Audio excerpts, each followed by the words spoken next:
비하인드 뉴스 순서입니다. 오늘도 정치부 김혜미 기자가 나와 있습니다. 자, 김혜미 기자. 네. 첫 번째 키워드 볼까요? 네, 첫 번째 키워드는요. 888입니다. 예. 오늘 정당별로 지지도가 발표됐습니다. 예. 보시면은 자유한국당, 바른정당, 정의당이 저렇게 나란히 8%로 예. 3등 자리에 올랐습니다. 그래서 지난달과 비교를 좀 해보면요.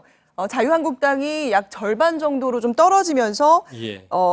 좀 많이 떨어졌고요. 그리고 새누리당이나 한나라당 시절에도 없던 그런 가장 낮은 지지율을 지금 기록하고 있습니다. 예. 그리고 처음으로 자유한국당과 바른정당이 같은 지지율을 기록을 해서요. 바른정당 쪽에서는 굉장히 지금 한국당은 조만간 소멸할 정당임이 명백해졌다라고 하면서 약간 고무되어 있는 그런 분위기입니다. 그렇군요. 예. 그러니까 수십 년 동안 한나라당까지 가면 굉장히 오랜 기간 동안 해도 가장 낮은 지지율인데 당연히 분위기는 안 좋겠네요.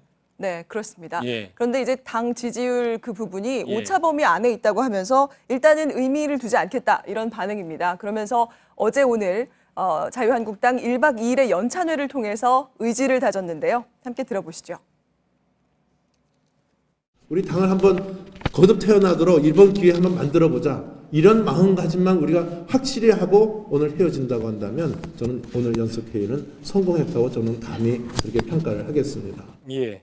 정우택 원내대표 얘기만 들어보면 일종의 반성회 이렇게도 볼 수 있는데 어떤 얘기가 나왔습니까? 그런데 이제 반성회 치고는 좀 이해할 수 없는 그런 얘기도 많이 나왔습니다. 특히 강사로 초청된 소설가 복걸 씨가 나와서요. 이 블랙리스트에 대해서 이렇게 평가를 했습니다.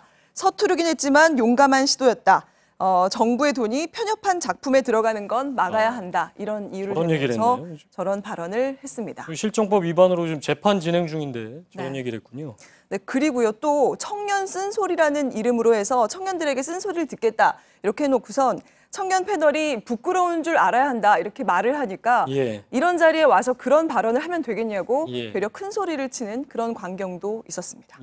그래서 또 이런 모습에 같은 당 소속인 장제원 의원이 자신의 페이스북에 대선 패배에 대한 반성 특강이 이런 것이라니 라면서 한탄을 하기도 했습니다. 그러니까 청년들을 쓴소리를 듣겠다고 불러놓고 이런 얘기를 왜 하냐? 호통을 쳤습니다. 누가 그랬습니까 혹시? 공개하긴 그런가요? 자, 두 번째 키워드 보겠습니다. 네, 두 번째 키워드는요. 알자회와 독사파입니다. 이 더불어민주당 홍익표 의원이요. 이 사드 발사대 추가 반입 보고 그 누락과 관련해서 그 배경에 국내 특정 인맥이 개입했을 가능성을 제기했는데요. 먼저 한번 들어보시죠.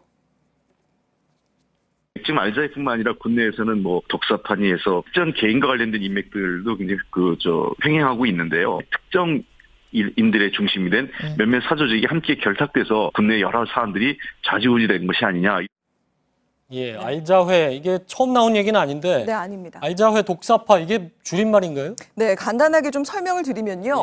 알자회는 육군사관학교 출신 장교들 모임으로 알고 지내자라는 말의 줄임말로 알려져 있는데요.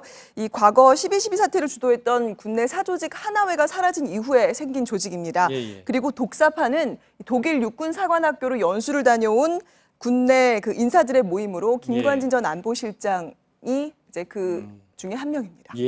알자회 독사파 이게 공개가 된 건 아니죠? 네, 그렇습니다. 공개적으로 이제 활동하거나 그런 조직들은 아닌데요. 근데 군대 내 인사 관련한 문제로 몇 차례 외부에 공개가 됐습니다. 이번에 최순실 박근혜 게이트 때도 우병우 전 민정수석의 군 인사 개입 의혹을 밝히는 과정에서 이 알자회 얘기가 나오기도 했는데요. 함께 들어보시죠. 알자회에 대해서 아시죠? 알자회. 네, 들어봤습니다. 알자회가 살아났다. 알자회가 세력화되고 있다. 박근혜 정부에서. 우병우와 안봉근이 다 봐주고 있다. 인정하기 어려우시죠? 그런 건 아닙니다. 네, 알자회는 이렇게 얘기가 나왔었고요. 그리고 또 독사파는 2013년에요. 전 기무사령관이 이제 당시에 보도가 된 내용인데 김관진 전 안보실장이 독일 육사만 챙긴다. 이렇게 독사파만 챙긴다. 그렇게 항명을 하고 이제 인터뷰를 많이 당시에 이제 논란이 되면서 주목을 받았습니다. 그래서 민주당은 현재 사드 관련 보고 과정에서 이런 독사파, 알자회 이런 인맥들이 보고 라인에 있었다라는 거고 그렇기 때문에 고의로 누락을 했거나 개입됐을 가능성이 있으니까 정확한 조사를 해야 된다. 이런 주장을 펼치고 있는 겁니다. 예, 군 개혁 얘기가 나오기 때문에 네. 조사가 이루어질 가능성도 있겠군요. 네, 그렇습니다. 자, 마지막 키워드 볼까요? 네, 마지막 키워드는요. 딸들의 귀국입니다. 예. 딸들이 돌아왔는데요. 정유라.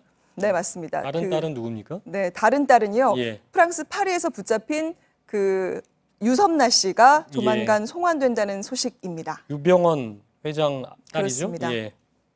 그래서 좀 정리를 아마 좀 가물가물하신 분들도 예. 계실 것 같아서 제가 정리를 좀 다시 해드리면요.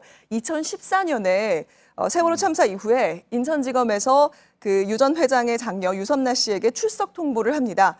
그 세모그룹 계열사에서 수백억 원을 받아서 예. 배임 횡령 이런 혐의를 받고 있었는데요. 그런데 잡히긴 바로 잡혔는데 2014년 5월에 파리에서 잡혔는데 유 씨가 이제 중간에 귀국을 거부하면서 계속 미루다가 예. 이번에 드디어 한국으로 강제 송환이 된 예. 겁니다. 근데 유섬나 씨가 체포될 때 예. 파리에서 뭐 비싸기로 유명한 그 샹젤리제 인근의 아파트에서 살았다 그런 네. 얘기도 있었죠. 네, 그 당시에는 정말 예. 모든 기자들과 취재진이 어디에 사는지를 찾으러 굉장히 열심히 다녔는데 당시에 잡혔을 당시에 그 위치가 굉장히 파리의 고급스러운 거리입니다. 예. 세리졸 거리라고 하는데요. 저 샹젤리제 거리 유명한 붙어 거리에서 있는 데네요. 바로 붙어 있는데 예. 이곳이 당시 시세만도에서요. 사면 25억 원 그리고 이제 빌렸으면 한 달에 1,000만 원 정도를 냈다라고 알려져 있습니다. 예, 그렇군요.